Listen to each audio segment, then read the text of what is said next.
হাতকে শক্তিশালী করবো, সেই লক্ষ্য পূরণ করবে বাবুরিবোর্ড ও প্রতিবিদ্যুৎ সমিতির দ্বৈত নীতি বর্জন অভিন্ন চাকরিবিধি বাস্তবায়ন এবং সকল চুক্তিভিত্তিক অনিয়মিত কর্মীকে নিয়মিতকরণের দাবি জানাচ্ছি। আমি আরো শপথ উল্লিখিত দাবি আদায় না হওয়া পর্যন্ত বাবুরিবোর্ডকে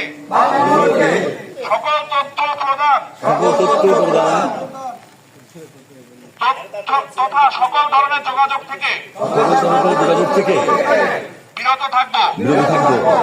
এবং কেন্দ্রীয় কমিটির নির্দেশনা অনুযায়ী সকল কর্মসূচি